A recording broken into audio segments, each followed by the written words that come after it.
Virgo, hello! Welcome to your reading for this week. Virgo, maraming salamat kung nakapag-subscribe ka na sa aking YouTube at kung nakapag-like and follow ka na rin sa aking Facebook. Sa mga hindi pa, please don't forget to subscribe. Don't forget to like and follow our FB page. Shoutout sa ating mga YouTube channel members, Alejandra, Joanne Marie, Mildred, Juliet, and Randy. Shoutout din sa ating Facebook subscriber na si Miss Jamila, pati na rin yung mga nag-a-avail ng mga personal reading services natin. Shout out sa inyo and thank you. Sa mga bago dito, of course, welcome po kayo dito. Huwag nyo lang pong kalimutang sumubaybay. At sa mga gusto mag-avail ng personal reading services ko naman, dumiretso lang po kayo sa aking official na Facebook page. Bago tayo magsimula, ibigay ko muna yung lucky numbers mo, lucky day mo, Virgo. No? Pwede mong i-pause or i-rewind itong video na to kung malagpasan or mabilis. Okay, eto na. Lucky numbers mo, 25, 3, 37, 4, 30, 35. At ang lucky day mo ay Saturday.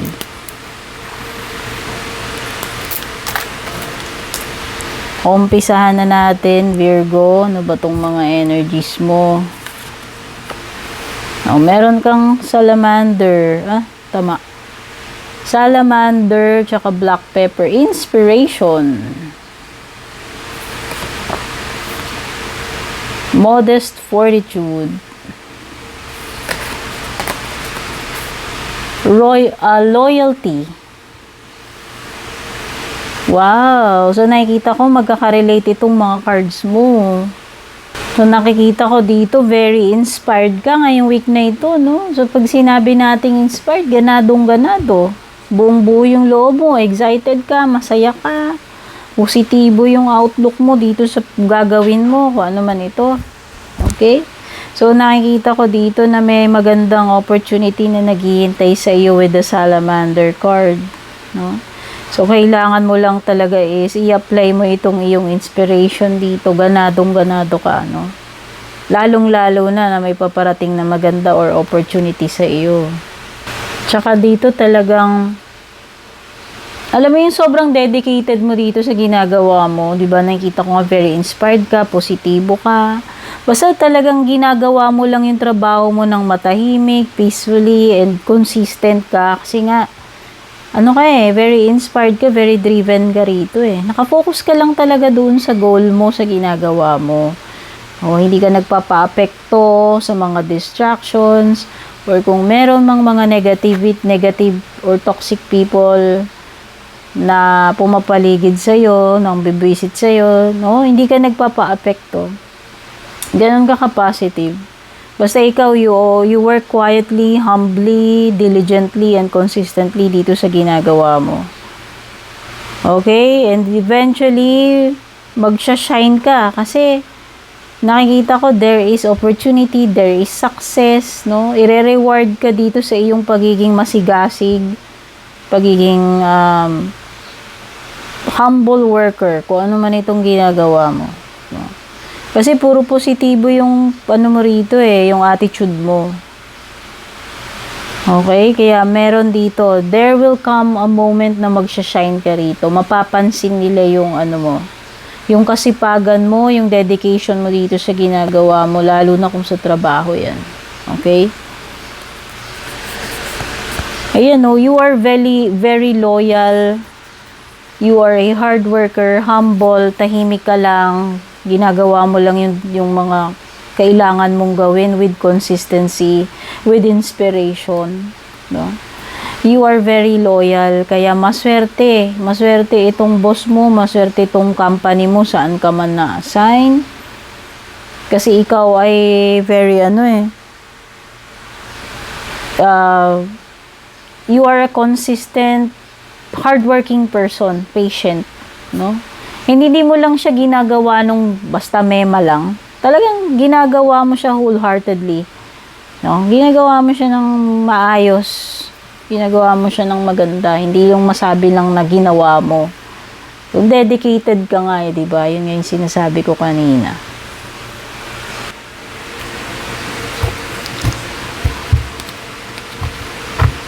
So, ayan, sorry, nag-pause ako. Meron lang ako chinek kasi sabi ko, nakakamoy ako ng mga usok. No?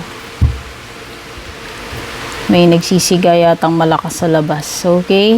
So, punta na tayo sa, love life mo, Virgo.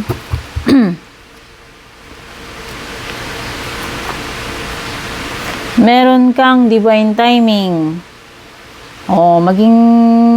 Maging patient ka lang, no? May mga bagay na mag-unfold.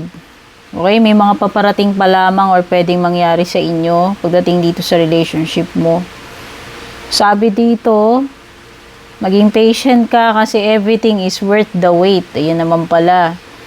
So, worth naman yung magiging paghihintay mo rito.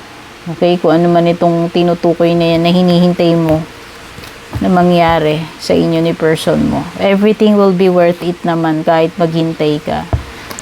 You also have balance, no? There needs to be a healthy balance of physical, emotional, and spiritual intimacy for a relationship to be sustainable. Okay? Kailangan yung balansihin. Ayan, dapat daw may healthy balance pagdating sa physical, emotional, at spiritual na intimacy. Hindi lang puro physical, hindi lang puro emotional, no? Okay, so kailangan timplahin. Timplahin hanggang maging swak, maging balanse. Hindi pwedeng kinukulang. Ayan, kasi baka mamaya may mga kinukulang na sa inyo rito, no? Pwedeng kulang kayo sa emotional, yung iba kulang sa physical. Okay? Or sobra sa physical, kulang naman sa emotional or spiritual. Importante yung mababalansin ninyo. Okay? Importante na nababalansin ninyo yan dito sa inyong relationship para mag-work. Tignan pa natin yung ibang energies.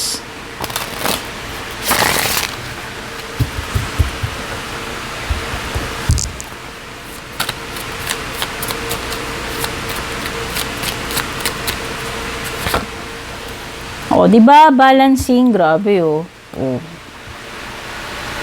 Ano ka? May temperance card ka pa. Talagang ninanag ka ng balanse. O.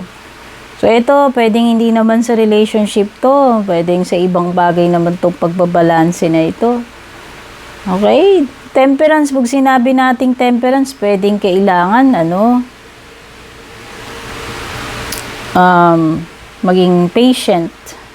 Bukod sa pagbabalanse, pwedeng indication to ng healing. Okay?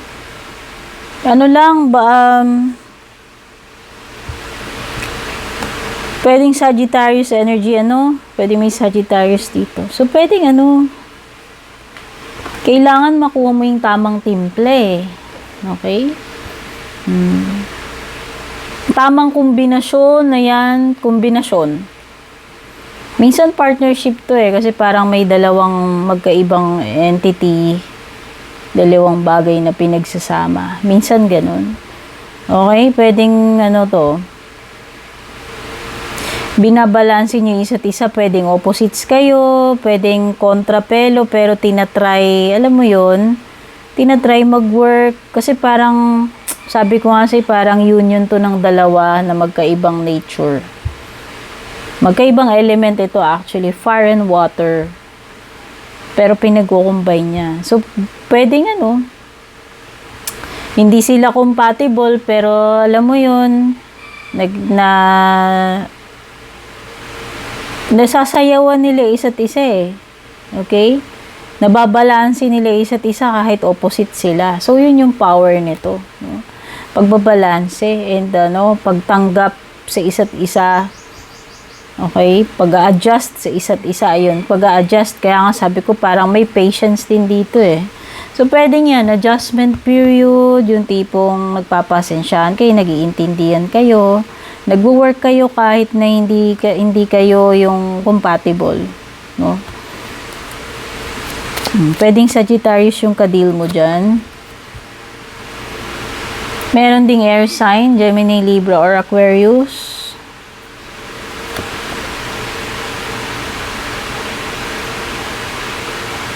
Okay, nakikita ko may mga minamadali ka rito, may nirarush ka.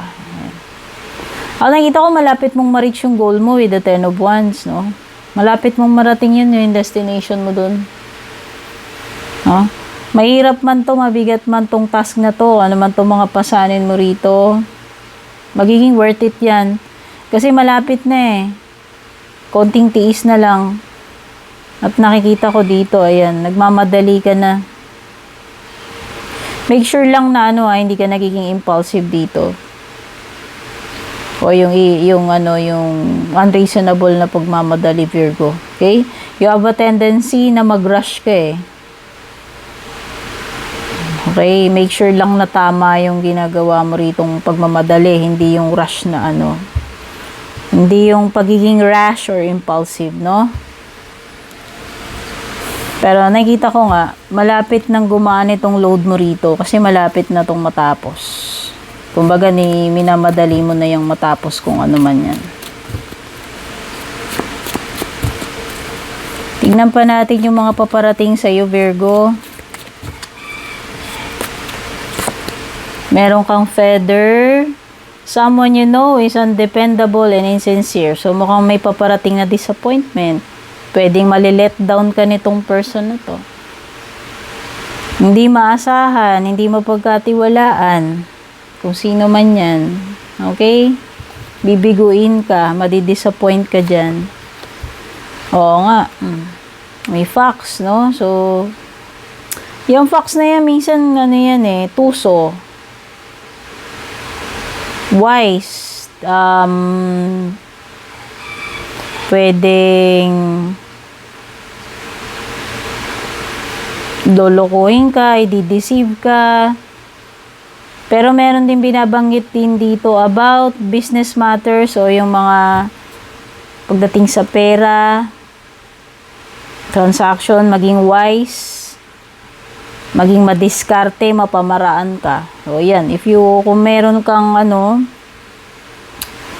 mga dealings, transactions, lalo na sa negosyo, sa pera, siguro kung may abilidad ka ng pagiging madiskarte, yan, maabilidad sa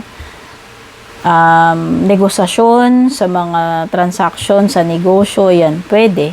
Magagamit mo yan, lalo na sa business, ayan, kailangan mong maging wise, resourceful. At meron something na paparating sa iyo, importante, may kinalaman sa career mo, pwedeng yung iba, pwedeng ito ay, kung nag-a-apply kayo ng trabaho, indication ito na pwede kayong pumasa sa mga interviews, matanggap kayo, mag-land kayo ng trabaho, makakuha ng trabaho, no?